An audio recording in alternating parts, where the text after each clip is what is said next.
Yang saya hormati Bapak Haji Imaduddin Usman dan Bapak PP Hakim serta para sepuh bini sepuh, para tokoh dan seluruhnya saja yang hadir pada kesempatan siang hari ini. Tadi sudah banyak disampaikan oleh teman-teman maupun oleh Bapak Ibu sekalian, terutama ini dari Mak Banyumas yang selalu kalau di YouTube itu menggelegar, galak, ya, galak sampai bapaknya pun digalaki. Apa yang disampaikan oleh Kiai Imad tadi membuka cakrawala kita, walaupun mungkin wacana ini sudah muncul cukup lama, tetapi pada kesempatan akhir-akhir ini mulai kemudian diviralkan bahasanya atau dimunculkan kembali, dan melalui tesis yang disampaikan oleh Kiai Imad ini tambah memperkuat argumentasi terkait dengan keturunan Pahlawi.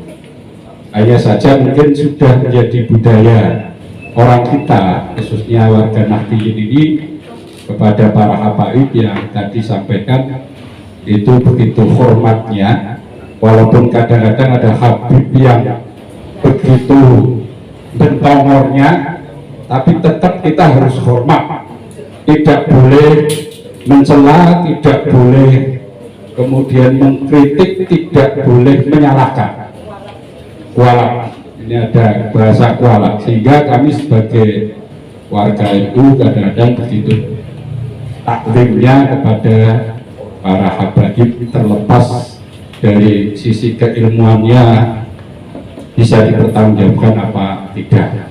Yang ingin saya tanyakan, tentunya ini menjadi satu bahan bagi kita, bagaimana kalau seandainya untuk merubah mindset, karena banyak sebagian tokoh-tokoh kita juga masih meyakini, walaupun sekarang ini sudah begitu viral dan masih disampaikan di media sosial, tapi masih ada sebagian tokoh-tokoh kita yang meyakini dan menganggap bahwa apa yang disampaikan oleh Kiai Imad ini hanya menjadi perpecahan umat.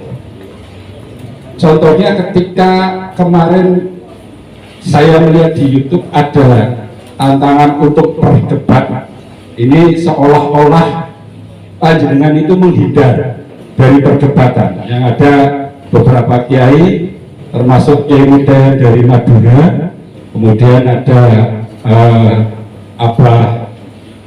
siapa itu yang Kurtubi.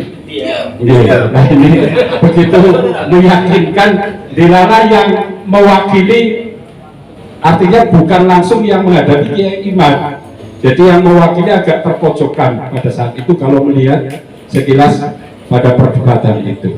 Nah kami ingin klarifikasi sebenarnya apa yang terjadi.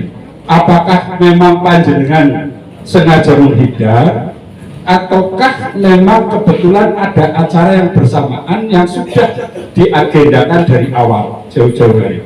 Ini yang perlu mungkin disampaikan pada kesempatan siang hari ini, sehingga tidak menimbulkan image seolah-olah Kiai Imad itu menghindar dari perdebatan itu.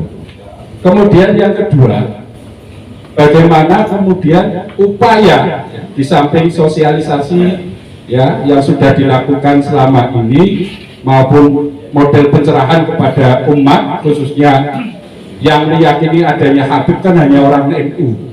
Di luar NU tidak ada yang yakin adanya Habib. Orang Wahabi tidak meyakini itu. Ya. Yang sesama organisasi yang didirikan oleh orang pribumi pun itu saudara kita Muhammadiyah tidak mengakui, hanya NU yang mengakui. Tapi ketika NU sudah memberikan satu penghargaan kepada komunitas Habib itu, seolah-olah kemudian malah sekarang menginjak-injak orang NU dan tokoh-tokoh NU. Nah ini, sehingga kita merasa sebagai orang NU itu merasa terdolimi dengan apa yang disampaikan oleh mereka kepada tokoh-tokoh kita.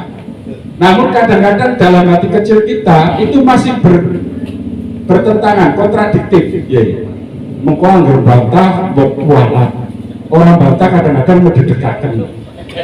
Nah ini bahasanya, apalagi kalau kita melihat Habib Rizik, Habib Bahar, artinya bahwa ada sebagian Habib yang dikatakan Habib memang orang-orang yang alim, orang-orang yang soleh, yang tentunya kita bukan sekedar menghormati apakah dia dzurriyyah Rasul atau tidak, tetapi kita menghormati kealimannya, menghormati kesalehannya. Sehingga ini yang harus dipertegas pada komunikasi kepada masyarakat, khususnya warga NU, bahwa ada memang, sehingga tidak seolah-olah Slamrawiyah, bahasa Slamrawiyah tahu gitu, menyamaratakan, mengeneralisasi semua Habib itu tidak diakui dan tidak perlu dihormati. Tapi ada beberapa kalangan Habib yang memang beliau bukan hanya sekedar Habib, tetapi karena kita melihat kealimannya dan kesalehannya. Dan ini mungkin yang perlu dipertegas kepada warga kita, khususnya masyarakat awam. Kemudian yang ketiga, saat ini, akhir-akhir ini, eksistensi para habaib terutama, ini kan muncul, mereka eksis itu karena ada sholawatan.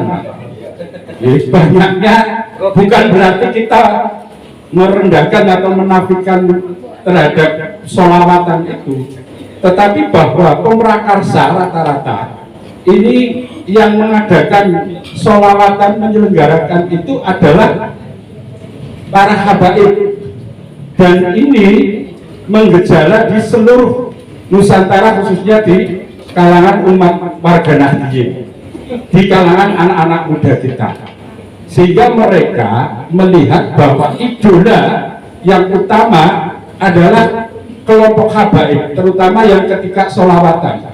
Kadang-kadang kita menyelenggarakan pengajian akbar dengan sholawatan itu kalah, Pak. Laris sholawatannya daripada pengajiannya. Kadang-kadang anak-anak muda kita kalau mau ngaji ada sholawatannya bubar, pengajiannya mereka tidak ikut. Sehingga ketika sholawatan bubar, dia bubar, pengajiannya tinggal orang sedikit. Nah ini terjadi di beberapa tempat, sehingga kalau menurut saya bahwa perlu ada tokoh-tokoh kita yang memang pribumi yang kemudian juga menggelorakan terkait dengan sholawat, karena anak-anak muda kita ini sudah sangat terhipnotis bahasanya. Contoh saja yang lokal, Pak, Nun Sewu. Ketika sholawatan yang dari Habib lokal saja, yang mungkin nun sewu sekali, secara keilmuan agama mungkin tidak begitu, tapi mereka eksisnya karena sholawatan. Tapi jamaahnya itu sudah luar biasa, hampir mengalahkan kiai-kiai kita yang fakih, yang pintar. Ketika mereka ngajar ngaji, peminatnya kurang, tetapi ketika bicara sholawatan mereka berbondong-bondong, bahkan memenuhi setiap lapangan atau tempat-tempat yang diselenggarakan sholawatan. Nah inilah mungkin yang kemudian menganggap bahwa apa yang selama ini disampaikan oleh Kiai Imad dan kelompoknya ini bagian daripada mengkerdilkan kelompok habaib, terutama Habib-Habib yang bagi mereka itu menjadi idola-idola orang-orang di zaman sekarang. Saya kira itu. Yang terakhir, mungkin perlu ada usulan dari komunitas kita atau dari hasil diskusi hari ini kepada khususnya Kementerian Agama atau Majelis Ulama Indonesia atau kepada PBNU, rekomendasi, sehingga ini ada asarnya bahwa keinginan masyarakat kita terhadap persoalan yang berkembang selama ini agar betul-betul supaya diformalkan melalui sebuah keputusan, baik apakah itu Kementerian Agama, Majelis Ulama Indonesia maupun dari PBNU, sehingga umat tidak dibikin bingung. Ini jari sih bener sindi, apalagi yang tidak meneliti perkembangan. Akhirnya mereka itu seneng karo Habib, jere Habib orang anak Zuriyah Rasul, Habib itu semuanya adalah pembohong dan lain sebagainya. Tapi ketika tidak mengikuti, mereka menganggap bahwa Habib ini banyak mengajarkan kebaikan, ya, kecuali kelompok Habib yang memang mereka sangat-sangat tidak sesuai dengan tuntunan ajaran agama Islam. Sehingga harapannya yang terakhir, bagaimana kemudian hasil diskusi ini menjadi satu referensi, kemudian menjadi sebuah usulan kepada pemerintah agar supaya tidak terjadi kebingungan di tengah masyarakat kita, khususnya umat Islam, warga Nahdliyin terutama, sehingga mereka punya satu pegangan bahwa apa yang disampaikan secara ilmiah oleh panjenengan ini betul-betul supaya menjadi bahan pertimbangan bagi pengambil kebijakan khususnya pemerintah. Saya kira itu yang perlu saya sampaikan. Terima kasih. Terakhir wis bikin.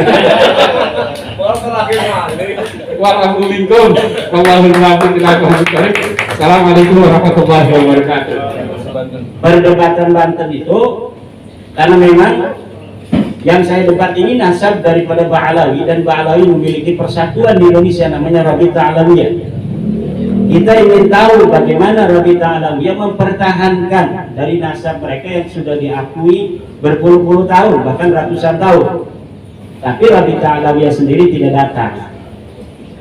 Walaupun demikian, karena yang melaksanakan saudara-saudara saya yang ada di Banten itu, saya didatangi oleh panitia, Yai mohon sebagai pengantin harus datang. Insya Allah saya datang. Tetapi kemudian saya mendapatkan surat dari para kesepuhan yang mendukung tesis saya, baik dari Banten, dari Jawa Tengah, Jawa Timur. Kemudian hasil istikharah beberapa kiai yang mendukung tesis saya dengan sembunyi-sembunyi, Kiai Khos dikirimkan oleh saudara saya Syed Zulfikar. Kiai ini hasil istikharah dari para kiai sepuh. Kiai tidak boleh datang ke Banten. Nah, ketika itu pula langsung Kiai siapa di Cirebon, Kiai Abbas Bunter mengadakan acara dadakan. Malamnya, siang saya di UIN, malamnya harus ceramah di Cirebon. Kemudian siangnya dijadwalkan untuk bertemu dengan Keraton Kanoman, juga keraton yang lain Mertasinga, dan kiai-kiai di Cirebon. Akhirnya di pertemuan di pesantren Balerante di Cirebon dengan perwakilan dari Kanoman dan Mertasinga. Nah, jadi itu beberapa alasan. Alasan yang lainnya, kata kiai itu dalam suratnya itu, kalau Rabita Alawiyah tidak datang, nanti kiai akan diadu domba dengan sesama anak bangsa yang bukan dari kalangan Rabita Alawiyah dari Ba'alawi. Dan kebetulan yang menjadi salah satu pembicara dari tim mereka itu adalah Kiai Qurtubi. Kiai Qurtubi, ada Ustadz Wafi, ya. Nah, jadi kan itu orang-orang kita. Nanti kita kayak zaman Belanda diadu domba antara anak bangsa, kemudian mereka enak-enakan. Walaupun di situ ada Habib Alatas, kalau saya masih manggil Habib, karena Habib itu ciri-ciri dari Hadramaut, bukan ciri-ciri sebagai keturunan Nabi. Itu sudah ada penegasan bahwa mereka tidak mewakili daripada Rabita Alawiyah. Kalau tidak mewakili Rabita Alawiyah, apapun keputusan, kesimpulan dari diskusi ilmiah itu tidak akan ada konsekuensi apapun terhadap Rabita Alawiyah. Lalu untuk apa adanya diskusi itu? Kalaupun misalnya tidak langsung kesimpulan, kalau dengan Rabita Alawiyah dengan santai, ini manuskrip saya pakai PowerPoint, kemudian coba diteliti bareng-bareng, kan enak. Maka saya pernah ngomong 3 hari 3 malam. Kenapa 3 hari 3 malam? Karena kitabnya banyak, dan setiap klaim dari saya harus diperiksa dan diverifikasi sumbernya oleh mereka. Kemudian setiap bantahan mereka dari kitab apa, nanti saya verifikasi. Nggak bisa langsung tiktok langsung selesai. Nggak bisa. Satu sumber mereka, misalnya mereka ini membantah dari tesis saya, ini ada kitab manuskrip yang belum dicetak. Satu lembar kami dapatkan, ini fotonya, kita teliti. Mana lembaran awalnya, mana lembaran akhirnya, mana titik mangsanya, siapa selama ini yang memegang, dari nuskah tahun berapa dia itu menyalin, kemudian ada nggak data pembanding manuskrip ini dengan sumber lainnya, disebutkan tidak oleh manuskrip yang lainnya. Kalau tidak, itu bisa jadi manuskrip palsu. Manuskrip palsu itu bisa dibikin zaman sekarang ini. Kertasnya kertas tua misalnya, kita butuh kertas 100 tahun yang lalu, itu masih ada di toko-toko loa. Kertas 100 tahun lalu kita bisa ada di toko loa. Kemudian kita tulis dengan gaya-gaya tahun tua dan lain sebagainya. Dan ini pernah terjadi. Saya telusuri algoritma dari beberapa kitab yang ditahqiq oleh kalangan mereka, terjadi interpolasi, penyisipan kalimat yang tidak ada dalam manuskrip, kemudian dalam versi cetak kalimat itu ada, dan kalimat itu berhubungan dengan sejarah mereka. Bagaimana kita untuk bisa mempercayainya kalau misalnya kita hanya debatan begini, diskusi dalam waktu yang singkat untuk menarik kesimpulan yang seilmiah mungkin? Maka kita memerlukan waktu. Setiap ada bantahan, maka kita harus periksa dari mana itu mereka mendapatkan manuskrip. Kemudian kita telisik manuskripnya ini tahun berapa terakhir ditulis. Kemudian disalin dari manuskrip tahun berapa sampai mushaf pertama, manuskrip pertama itu ditulis oleh pengarangnya. Ini perlu sanad dan riwayat, dan inilah yang membutuhkan waktu. Dan kalau mereka sudah siap itu, saya siap dengan tim untuk berdiskusi dengan santai untuk menemukan hakikat. Dosa loh mereka itu kalau misalnya kita punya dalil bahwa mereka sudah tidak terbukti secara ilmiah pustaka sebagai turun Nabi, lalu tanpa dalil apapun mereka masih mengakui diri mereka sebagai seorang keturunan Nabi. Dosa itu. Yang mengakuinya dosa, orang yang percaya juga dosa. Orang yang membela apalagi. Apalagi ada yang sampai mengatakan, "Hai Kiai Imaduddin, Anda tidak takut untuk berhadapan dengan wali-wali Allah dari kalangan habaib?" Kata saya, dari mana mereka tahu mereka wali Allah? Dari kitab. Kitab yang nulis siapa? Orang. Dari mana dia tahu dia itu wali Allah? Wali Allah itu adalah kekasih Allah. Namanya kekasih itu ada di hati kalau manusia. Tidak ada orang yang tahu kekasih saya, siapa yang paling saya cintai, itu kecuali saya sendiri. Begitu pula wali Allah. Tidak ada yang tahu hakikat siapa wali Allah kecuali Allah. Adapun orang yang terkenal sebagai wali Allah min babi husnidzan. Husnudzan orang saja, karena dia soleh, karena dia mengeluarkan keramat, bahwa dia wali Allah. Ternyata dia tukang sulap.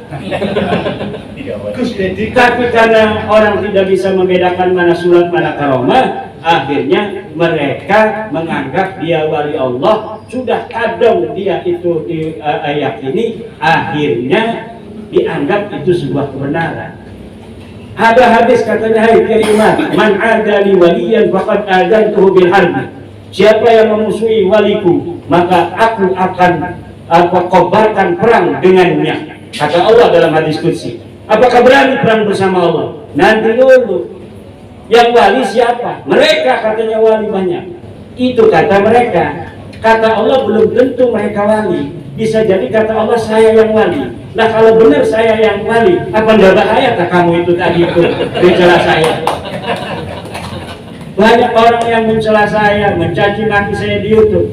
Kenapa? Karena mereka katanya yakin bahwa yang dibatalkan nasabnya oleh saya adalah wali Allah. Wali Allah yang tahu hanya Allah. Bagaimana kalau saya yang dianggap wali Allah oleh Allah Subhanahu wa taala, dan yang mereka anggap wali Allah itu bukan wali Allah? Mereka akan bahaya. YouTuber yang mencela saya akan bahaya. Kalau ini insya Allah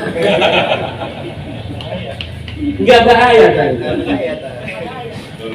Nah itulah beberapa jawaban yang bisa saya jawab. Mudah-mudahan ini ada manfaatnya. Intinya adalah kita hidup seperti orang lain. Ayo kita hidup seperti orang lain. Orang lain bisa hidup tanpa bawa-bawa nasab. Dia bisa banyak duitnya, dia bisa jadi DPR, dia bisa jadi gubernur, dia bisa jadi presiden tanpa bawa nasab. Masa kamu enggak? Udah sih, ayo kita berprestasi. Kita mayoritas orang Jawa akan melindungi setiap mereka yang diakui oleh negara sebagai warga negara Indonesia dari suku, ras, apapun mereka. Kita akan lindungi. Yang penting, ayo hidup seuyunan, saling harga menghargai, hormat menghormati, jangan banyak nipu, jangan bikin-bikin sejarah palsu, jangan bangga-banggain nasab yang gak jelas. Kalau sudah ada ikrar dari mereka demikian, kita hentikan. Saya minta nanti dengan sungguh-sungguh pada Usman, udah teman-teman berhenti. Kalau ada dari mereka, mulai sekarang kami tidak akan lagi ngomong-ngomong turunan Nabi. Kita hentikan kajian ini. Di panggung kami tidak akan lagi bangga-banggain nasab. Pada orang kami tidak akan lagi doktrin-doktrin bahwa kami turun Nabi dan kamu harus mengerti saya. Kita hentikan kajian ini. Sudah dianggap tidak ada. Yang penting hidup sebiasa mungkin, senormal mungkin dengan orang lain, karena nyata orang lain telah mampu hidup normal tanpa membanggakan nasab. Kenapa kamu tidak mampu?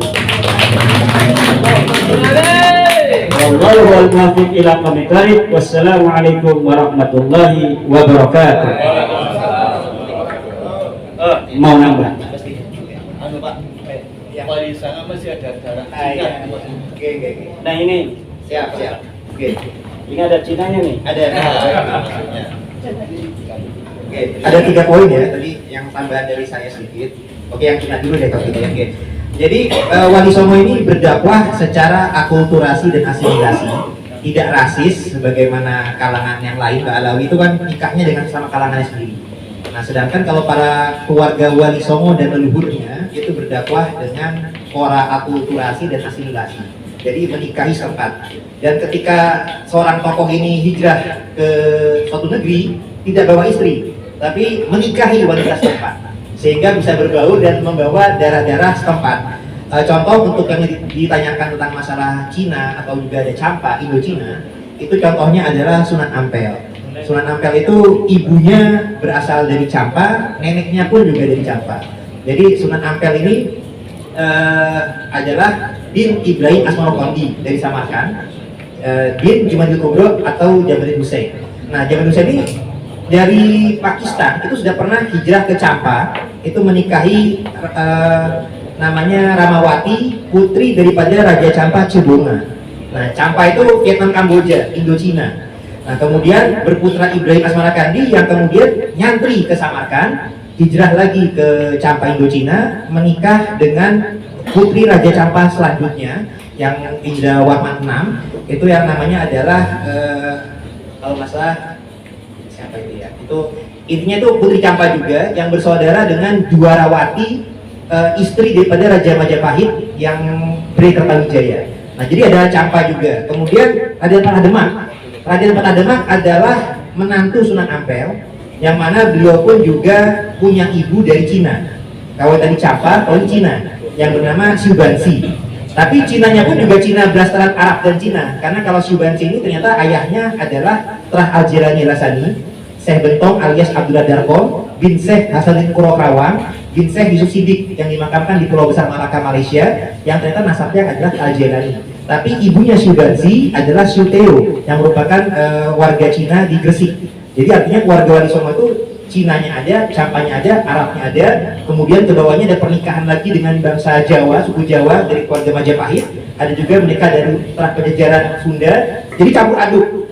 Artinya campur aduknya itu kita berakulturasi, berasimilasi. Sehingga nantinya ada hukum Mendel, suatu ketika keturunannya ada yang mirip Arabnya, ada yang mirip Cinanya, Campanya, Jawanya, Sundanya itu karena emang sudah ada genetik gabungan. Nah, artinya di sini tidak ada sifat rasis untuk warga Wali Songo ini sendiri, Wali Songo. Jadi mengedepankan dakwah yang sifatnya bisa beregaliter dengan sama. Nah ini yang perlu kita pertahankan ke depannya supaya kita tidak lagi tidak ada yang mengaku ketua Rasulullah tapi dengan pola seperti Ba'alawi yang rasis, yang merasa paling unggul dan tidak mau berbaur dengan bangsa setempat. Nah ini yang pertama ya. Yang kedua tadi tentang masalah husnuzon tadi, penting juga kami sampaikan bahwasanya kita husnuzon kepada ilmunya, bukan kepada nasabnya. Bahwasanya memang hikmah adalah harta karun yang berceceran dari kaum muslimin, ambillah dimanapun engkau menemukannya. Jadi seorang tokoh yang kita bisa mengambil hikmah, silakan kita ambil hikmah tersebut, baik itu dari kalangan kiai, dari kalangan habib, dari kalangan ilmuwan non ulama sekalipun, tapi ada hikmah yang bisa kita ambil, silakan ambil. Dan kita husnuzon akan keilmuannya. Nah, adapun kita juga harus berhati-hati. Terkadang husnuzon kepada yang salah itu bisa menjadi suuzon kepada yang benar, atau husnuzon kepada yang palsu kadang-kadang itu bisa menjadi suuzon kepada yang asli. Nah, sehingga kita harus berhati-hati. Kan Rasulullah juga telah bersabda bahwasanya engkau akan bersama yang engkau cintai. Nah, kalau mencintai yang sifatnya asli, yang membawa pada ulama yang asli, karena kan pewaris Nabi itu utamanya adalah para ulama, bukan sekedar yang keturunan Nabi, apalagi yang cuma mengaku-ngaku Nabi, tapi akhlaknya tidak terbukti, ilmunya pun juga tidak terbukti. Ini malahan bisa jangan-jangan kita malah terbawa sesat nantinya. Tapi kalau kita mencintai pewaris Nabi yang asli, para ulama, para keturunan Wali Songo, para Wali Songo dan ajarannya, insya Allah kita akan terbawa selamat. Karena apabila kita husnuzonnya kepada yang benar, itu akan membawa kita kepada keselamatan. Juga ada pepatah juga, Rasulullah juga bersabda, dekat kepada tukang parfum, kita akan ikut kebawa wangi. Tapi kalau kita dekat dengan tukang besi atau istilah lain dari tukang sampah, kita akan kebawa bau busuknya atau bau tidak enaknya.